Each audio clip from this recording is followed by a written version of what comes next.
Mereka menyebarkan isu melemahkan persatuan kaum muslimin, juga menikam saudara mereka dari belakang ketika sedang menghadapi musuh-musuh mereka, maka mereka merupakan antek-Zionis, musuh-musuh Allah Subhanahu wa Ta'ala.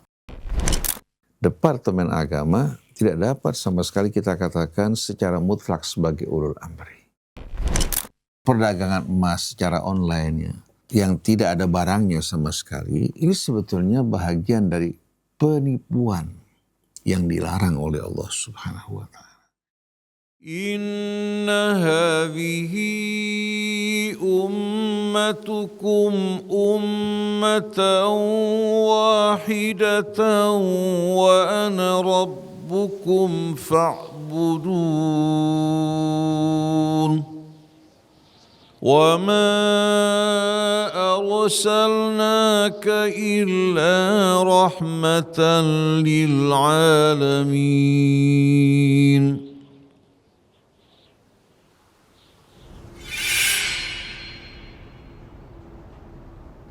Bismillahirrahmanirrahim. Alhamdulillahirrabbilalamin. Allahumma salli ala Muhammadin wa ali Muhammad. Assalamualaikum warahmatullahi wabarakatuh. Sahabat Ummatan Wahidah dimanapun antum berada, semoga senantiasa dalam lindungan dan rahmat Allah Subhanahu wa Ta'ala. Alhamdulillah kita berjumpa kembali dalam acara kita Dialog di Bawah Naungan Al-Quran. Sebelum kita mulai dialog ini, mari kita mulai dengan membaca Ummul Quran. A'udzu billahi minasy syaithanir rajim. Bismillahirrahmanirrahim. Alhamdulillahi rabbil alamin. Ar-Rahmanir Rahim. Maliki yaumiddin. Iyyaka na'budu wa iyyaka nasta'in. Ihdinas siratal mustaqim. Siratal ladzina an'amta 'alaihim ghairil maghdubi 'alaihim waladdallin. Amin amin ya rabbal alamin. Sebelum kita mulai majelis ini, jika antum semua mendapatkan manfaat dari channel ini, jangan lupa share, like, dan subscribe. Bah, kalau kita melihat konflik Iran dan Amerika, pelajaran apa bah yang kita bisa ambil sebagai umat? Soalnya di kehidupan kita, bahkan keluarga, nggak semua sejalan sama iman. Jadi gimana biar kita tetap di pihak yang benar, bukan cuma karena dekat atau kebawa perasaan. Bismillahirrahmanirrahim. Alhamdulillahi rabbil alamin. Allahumma salli ala Muhammadin wa ali Muhammad. Rabbana zidna ilman wa alhiqna bis salihin. Allah Subhanahu wa Ta'ala berfirman dalam surah Taubah. Wal mu'minun wal mu'minat ba'dhuhum awliya'u ba'd. Ya'muruna bil ma'ruf wa yanhauna 'anil munkar wa yuqimuna as-shalah wa yu'tuna az-zakah wa yuti'una Allah wa rasulahu ulaika sayarhamuhumullah. Sesungguhnya orang-orang yang beriman, baik pria maupun wanita, sebahagian mereka adalah wali, pelindung, pembela, penolong sesama saudara mereka yang beriman. Mereka bekerja sama dalam menganjurkan yang ma'ruf, mencegah dari yang mungkar, bersama-sama mendirikan salat, menghadapkan wajah mereka kepada Allah, bersama-sama mereka mengeluarkan zakat harta mereka, dan bersama-sama juga mereka mentaati Allah dan Rasul-Nya. Maka mereka lah orang-orang yang dirahmati Allah. Innallaha azizun hakim. Sungguh Allah maha perkasa lagi maha bijaksana. Ini merupakan gambaran orang-orang yang beriman.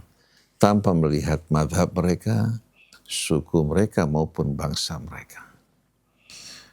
Saat ini kita menyaksikan Iran sedang berperang menghadapi Zionis dan Amerika.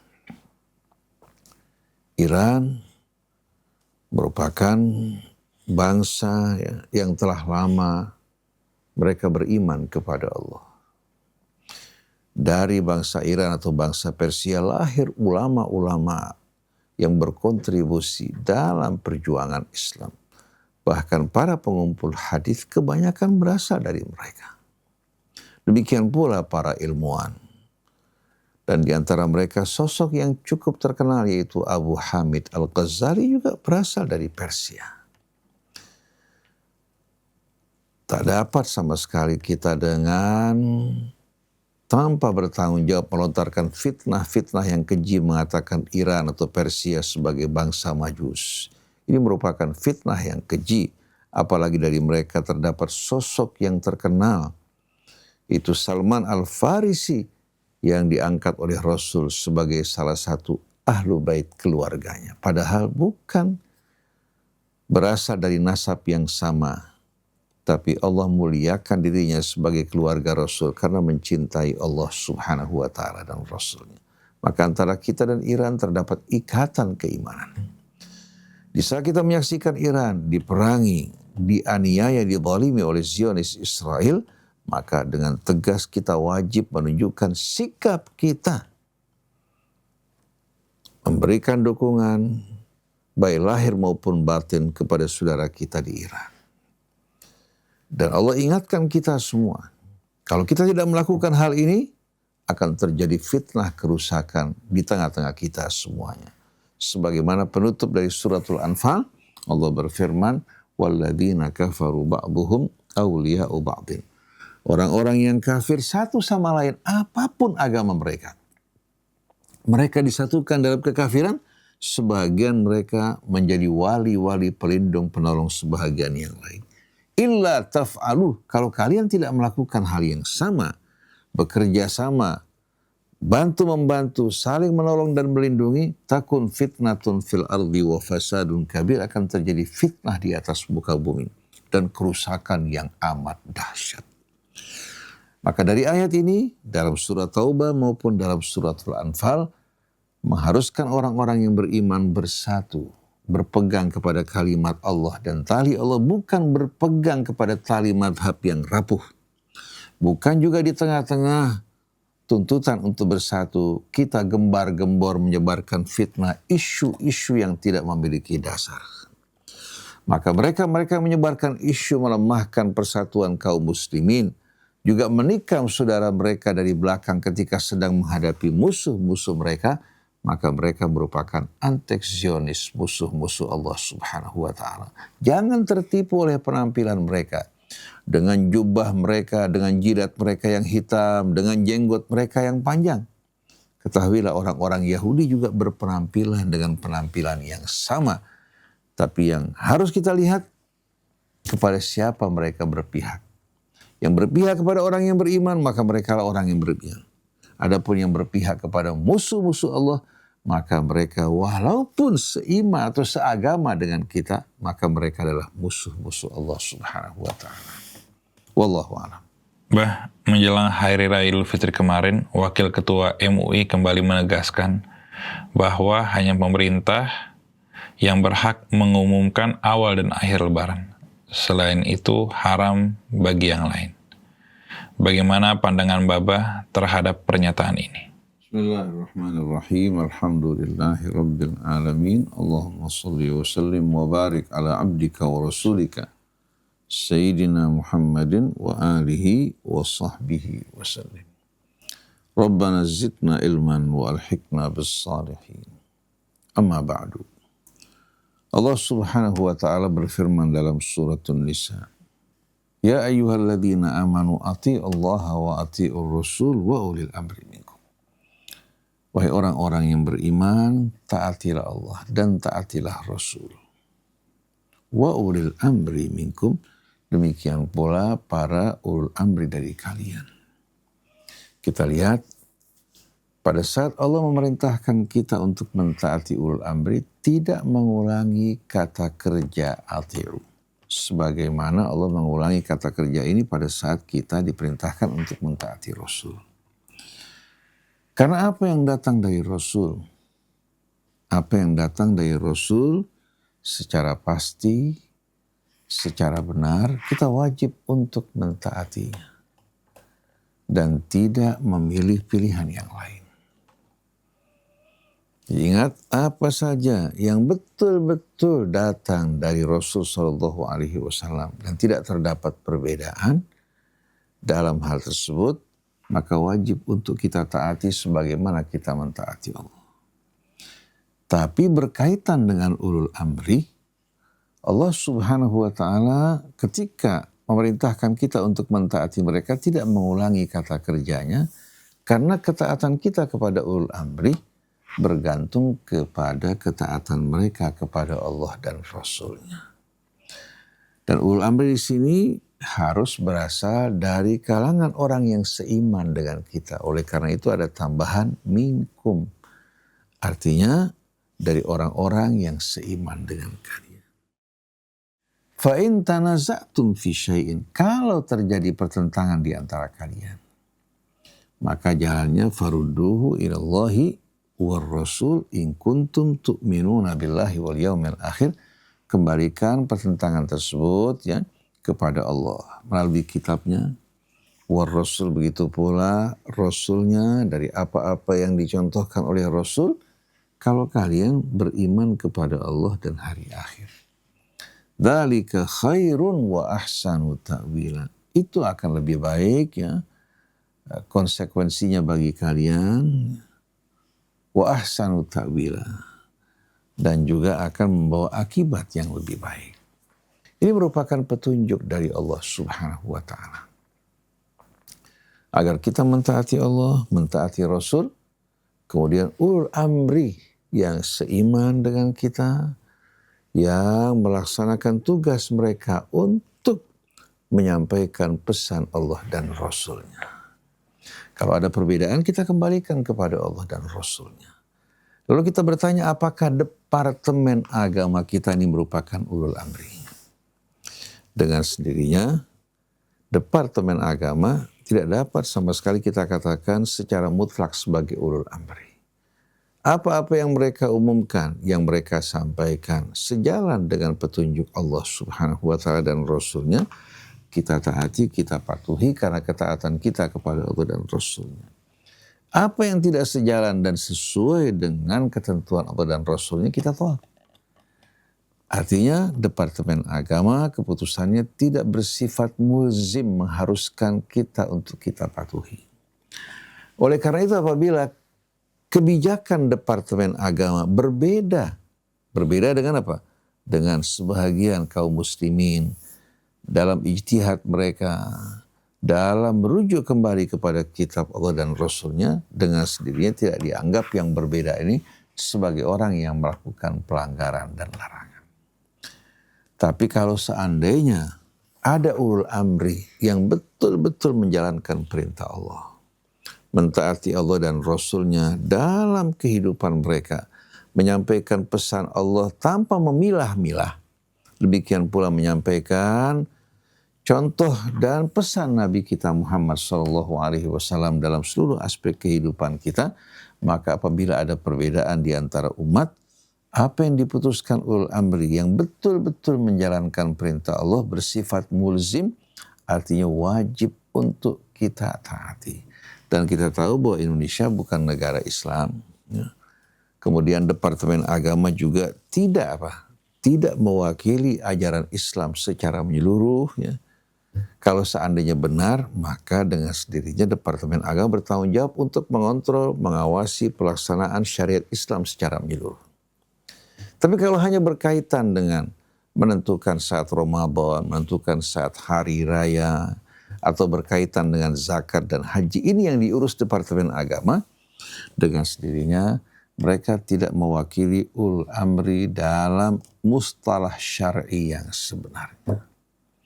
Tapi kalau mereka menunjukkan sikap tegas dalam menyampaikan pesan Allah dan Rasul-Nya, dalam menghadapi pertarungan di antara Zionis katakan dengan kaum muslimin, mereka menunjukkan sikap mereka, lalu menganjurkan seluruh anak bangsa untuk memberikan dukungan dalam perjuangan tersebut.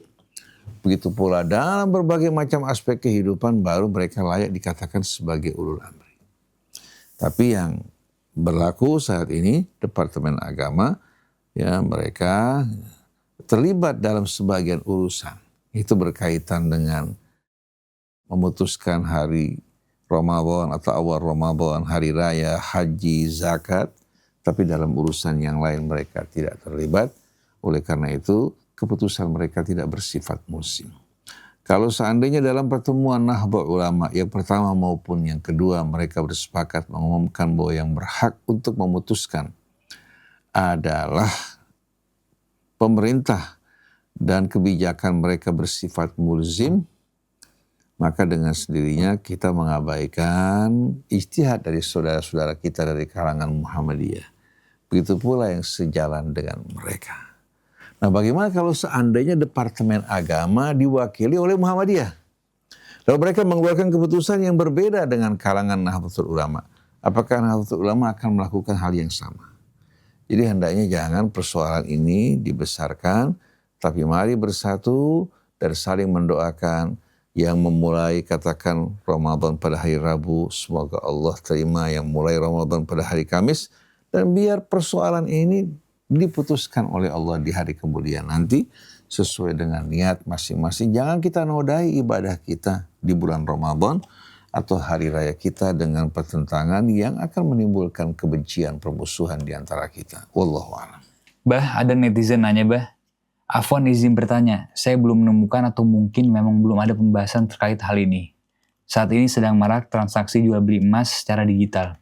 Sepahaman saya yang masih sangat terbatas, emas masuk barang ribawi. Sehingga dalam jual beli terikat aturan syariat, yaitu harus yadan biadin, serah terima langsung atau tunai di tempat. Namun di sisi lain saya melihat bahwa ada fatwa MUI yang membolehkan jual beli emas secara online dengan alasan bahwa emas saat ini dipandang sebagai komoditas bukan lagi sebagai alat tukar. Yang menjadi keprihatinan saya, cukup banyak komunitas besar berbasis Islami yang mengambil pendapat ini dan aktif dalam transaksi tersebut. Memang diakui sistem online lebih praktis dan sangat diminati banyak orang. Mohon penjelasan terkait hal ini agar saya bisa memahami dengan lebih benar. Jika memungkinkan, saya juga berharap bisa dibuatkan penjelasan atau konten sebagai syiar.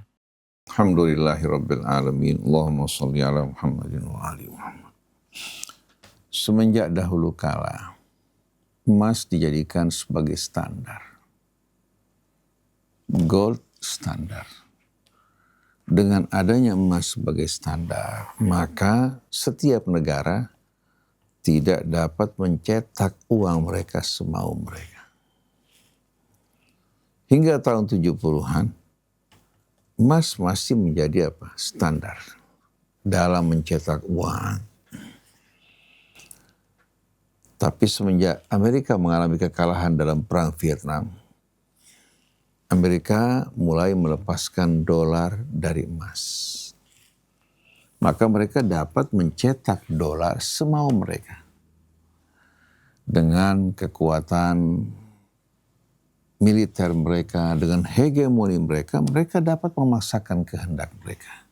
Dahulu emas dijadikan sebagai standar, sekarang dirubah dolar yang menjadi standar.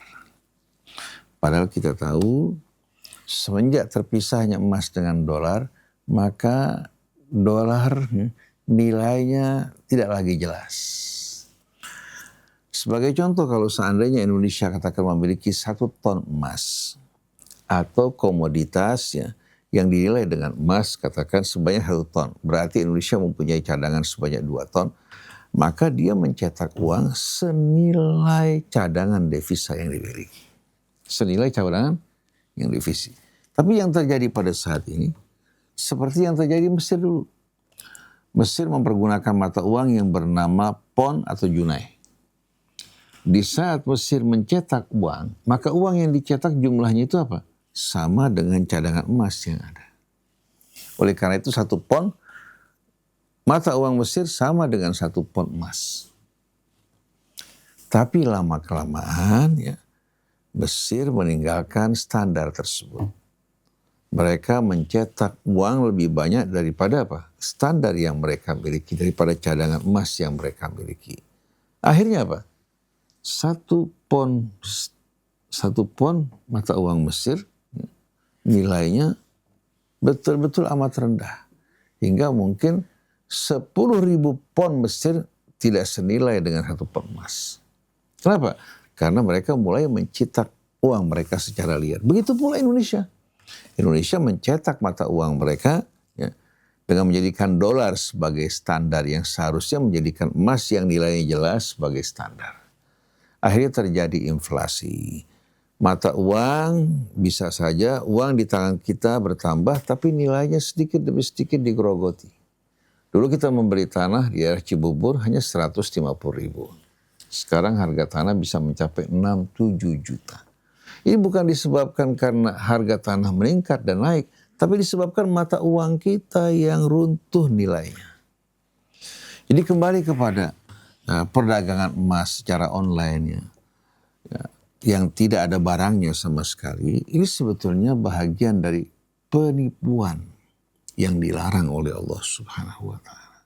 Yang dilarang oleh Nabi kita Muhammad Sallallahu Alaihi Wasallam, di samping mengandung gharar juga bisa menimbulkan juga efek riba. Saya tidak akan jelaskan panjang lebar dalam hal ini, tapi dari hadis yang disampaikan oleh Nabi kita Muhammad Sallallahu Alaihi Wasallam berkaitan dengan emas dan biadin, harus barangnya ada di hadapan kita untuk menjaga betul-betul hak-hak orang lain, agar tidak terjadi kebohongan. Dan kita tahu skandal yang pernah terjadi pada mantan ketua Majelis Ulama dan juga mantan wakil presiden kita, yaitu Kiai Ma'ruf Amin. Data-datanya masih terdapat di mana? Di Google kalau kita buka berkaitan dengan data-data tersebut, ini berkaitan juga dengan hal tersebut. Jadi kita saksikan bagaimana di negeri kita ini banyak kasus penipuan, kebohongan, investasi gelap, di antaranya investasi yang berhubungan dengan emas yang tidak ada barangnya di hadapan kita. Adapun alasan yang mengatakan emas bukan lagi sebagai alat tukar tapi sebagai komoditas yang dijual belikan, maka ini tidak sama sekali membenarkan transaksi semacam ini yang bakal betul-betul membuka pintu kebohongan, penipuan terhadap orang-orang yang bodoh yang tidak tahu. Jadi kalau seandainya Anda mau berinvestasi di emas, Anda beli barangnya.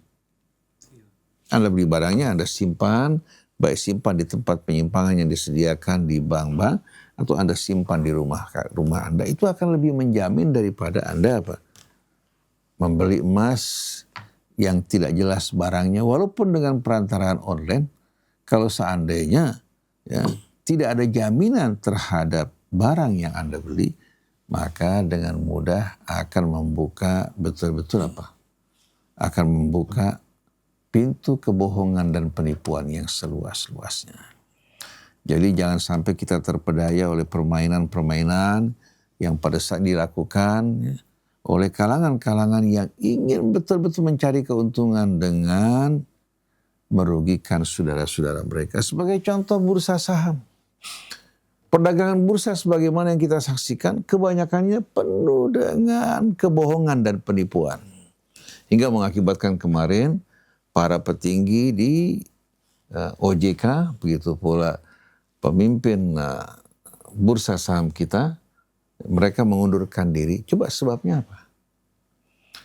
Jadi sampai-sampai kepada Sampai-sampai juga kepada yang berlabel syariat yang dibolehkan oleh MUI. Kita bertanya, MUI melakukan kontrol pengawasan tidak terhadap perdagangan bursa yang sedang berlangsung?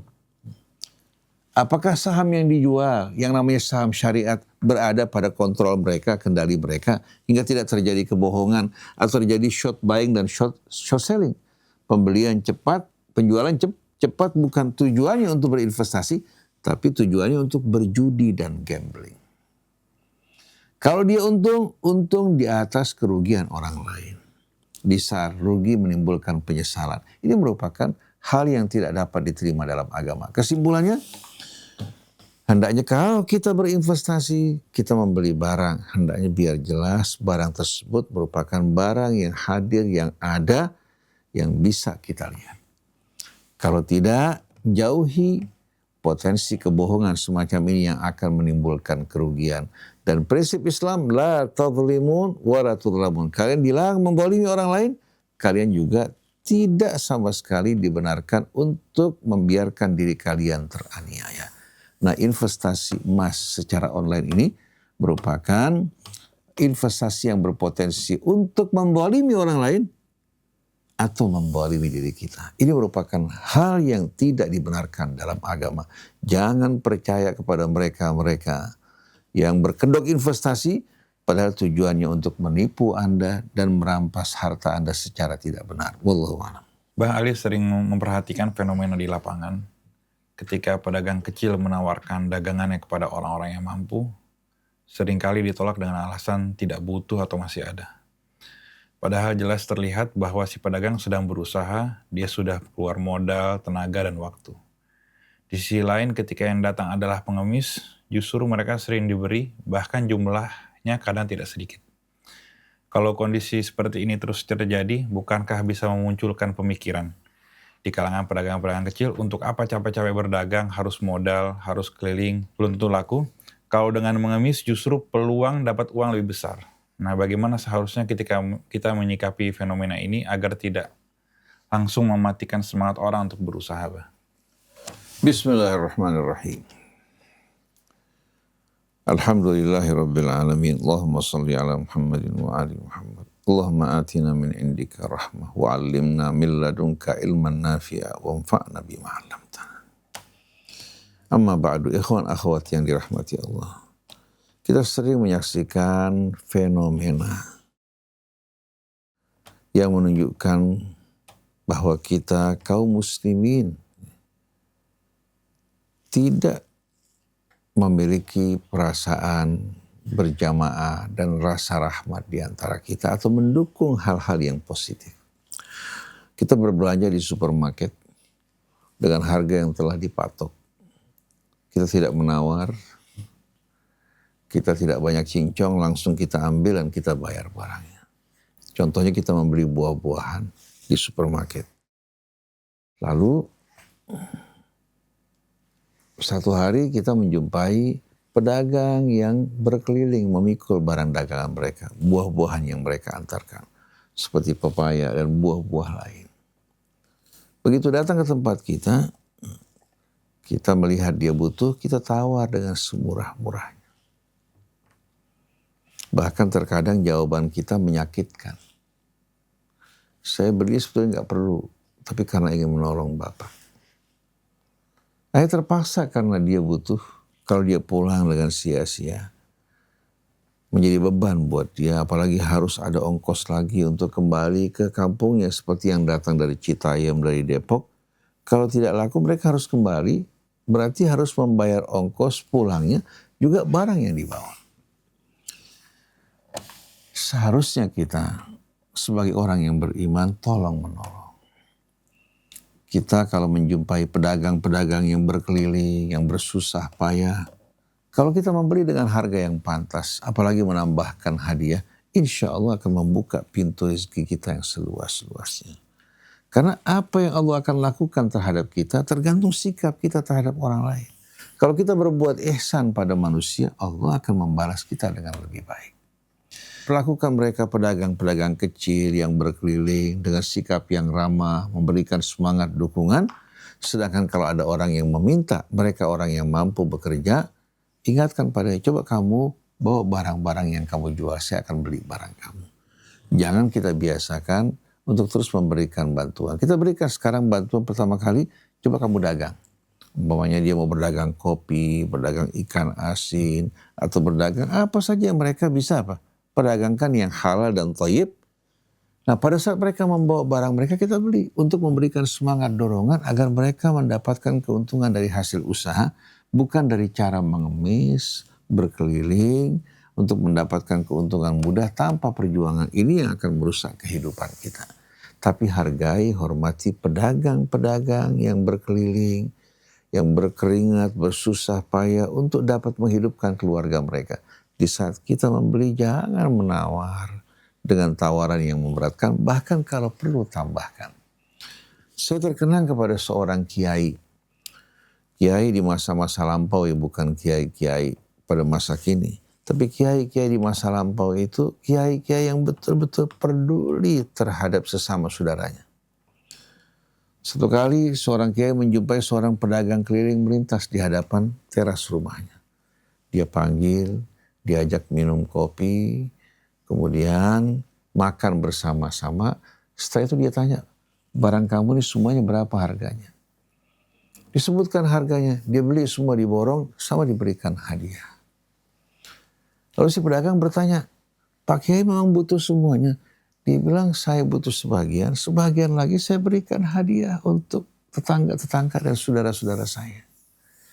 Saya berbuat kebaikan pada kamu, dapat balasan dari Allah. Saya memberikan hadiah, juga Allah berikan balasan buat saya. Jadi saya nggak dirugikan, kamu juga tidak dirugikan. Subhanallah, apa yang dilakukan Kiai ini meninggalkan kesan mendalam buat pedagang tersebut. Membuat dia semakin mencintai juga ulama, mencintai juga Islam yang mengajarkan mereka berbuat kebaikan. Jadi kalau seandainya kita menjumpai mereka butuh menawarkan barang, kita tidak butuh, kita bisa beli, berikan dorongan buat dia untuk berdagang, kemudian apa yang kita tidak butuhkan kita berikan pada mereka-mereka yang butuh. Satu hari seorang datang kepada Rasulullah SAW memohon bantuan, Rasulullah berikan bantuan, kemudian disuruh berusaha. Karena orang yang berusaha itu orang yang berjihad di jalan Allah. Dan Nabi katakan orang yang tangannya di atas lebih mulia daripada tangannya di bawah. Maka orang ini langsung membeli alat kampak, kemudian dia mencari kayu. Mencari kayu di padang pasir tidak gampang. Kayu-kayu yang tumbuh di tengah-tengah padang pasir, dia mencari kayu, kemudian kembali dijual untuk kebutuhan-kebutuhan orang-orang memasak dan lain sebagainya. Dia mendapatkan keuntungan. Dan tangannya melepuh karena apa? Karena menggunakan kampak yang mungkin baru pertama kali. Ketika datang ke hadapan Rasulullah memanggil orang tersebut, lalu mengusap tangannya sambil berkata, hadhihi yadun ahabbah Allah. Ini merupakan tangan yang dicintai Allah. Tangan yang bekerja, yang menghasilkan, bukan tangan yang meminta. Jadi kalau ada orang-orang yang kuat meminta, berikan modal kalau perlu. Suruh dia bekerja, berdagang, kemudian di saat dia membawa barang dagangannya yang baik, kita berikan dukungan agar dia bersemangat untuk berusaha mencari nafkah. Wallahu a'lam. Alhamdulillah kita sudah sampai di penghujung dialog kali ini. Jazakumullah khair kepada Baba atas nasihat dan penjabarannya. Semoga bisa menjadi wasilah dan hidayah untuk kita semua. Sahabat Ummatan Wahidah Al-Fakir beserta seluruh kru yang bertugas, kami mohon undur diri. Wassalamualaikum warahmatullahi wabarakatuh. Waalaikumsalam.